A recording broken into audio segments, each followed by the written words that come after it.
Hello and welcome to CATEX TV. Today is Wednesday the 21st of August. The Japanese Nuclear Regulation Agency has this morning announced that it was further upgrading the problem to a level 3 from a level 1 on the 7-point scale.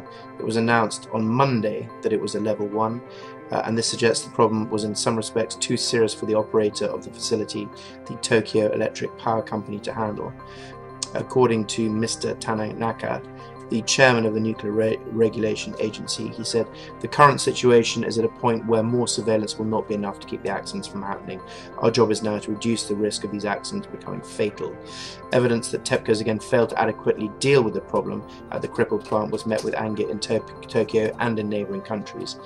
In a press conference, Japan's Chief Cabinet Secretary, Mr. Suga, said, "Any way you look at it, this is deplorable. The government will make every effort to halt the leak of contaminated water as soon as possible."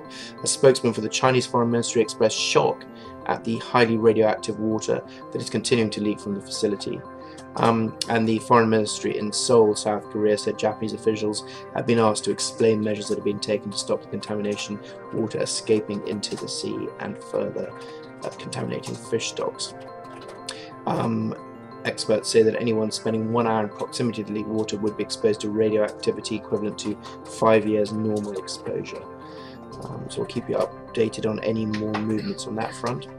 Now to the Philippines and Manila, where flooding has caused by some of the Philippines' heaviest rains on record has submerged more than half the capital. Yesterday, roads were turned into rivers, trapping tens of thousands of people in homes and shelter. The government has suspended all work except rescues, and a disaster response is in place for a second day running. Officials reported that at least 7 people were dead, 11 injured and 4 missing. Throughout the sprawling low-lying capital region of about 12 million, floodwaters made most of the roads impassable and reach waist or neck deep along rivers and creeks. Authorities opened up more than 200 evacuation centres. The flooding followed 2 nights of heavy monsoon rain enhanced by tropical storm Trami. Just looking at tropical storms, there are actually 2 further active systems in the eastern Pacific, but neither of those is expected to threaten land. And as far as the Atlantic goes, there are no current storm systems and none forecast to form imminently. In Russia, yesterday in the far east of Russia, people have been battling against rising floodwaters there as well, as authorities had to evacuate more than 23,000 people and scramble to prevent an outbreak of disease. Heavy rains pounding the far eastern city of Khabarovsk, city located near the Chinese border since July, have swelled the local Amur River to nearly 7 meters, a level unseen since monitoring began in 1895. Floodwaters have damaged property, infrastructure and crops, displaced tens of thousands, and have raised fresh questions about the Russian government's readiness to handle natural disasters. There have been no reports of fatalities, but more than 23,000 people have been evacuated so far. So we'll keep you updated if that deteriorates.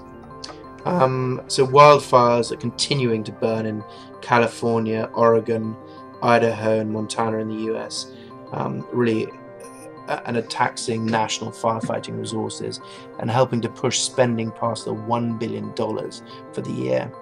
The National Interagency Fire Center in Boise said up the national wildfire preparedness level yesterday to the highest level for the first time in 5 years. The center lists 2 central Idaho wildfires as the country's top priorities. President Obama was briefed yesterday on the wildfires by his Homeland Security Advisor, Lisa Monaco. The White House said administration's focus on supporting state and local first responders and said that Obama's team is in ongoing contact with federal location partners. And finally, Google is trying to avoid a potentially costly bill in the UK for allegedly breaching the privacy of iPhone users by arguing that it's not subject to British laws.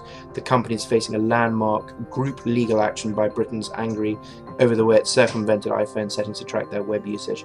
Google has already been fined a record $22.5 million in the US over the practice. That's all from us today. We'll be back again the same time tomorrow, and if anything breaks between now and then, we'll let you know. Many thanks indeed. Bye.